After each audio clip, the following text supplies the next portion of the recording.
The lower house, the oldest surviving building in Grangegorman, was designed by architect Francis Johnson, who also designed the GPO on O'Connell Street. Opened in 1815, the lower house was one of the first public institutions in Ireland to provide asylum for people with mental health conditions, and an alternative to imprisonment or physical restraint at home. Known as the Richmond Asylum, it catered to veterans during World War I who were suffering from shell shock, or what we now know to be post-traumatic stress disorder. Throughout the 20th century, as psychiatric medicine developed, the building remained part of the Grangegorman St. Brennan's Hospital. By the 1980s, as mental health policy changed and moved away from long-term hospitalisation, the lower house fell into disuse and decay.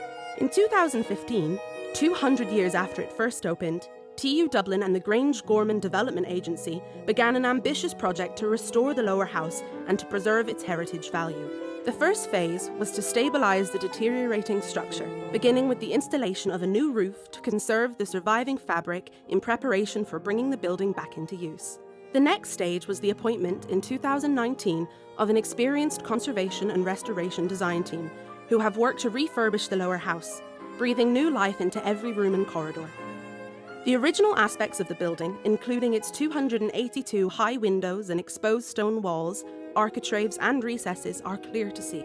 The revitalised spaces are now occupied by an extensive dining area, gym, an indoor sports area, dance studio and student union offices.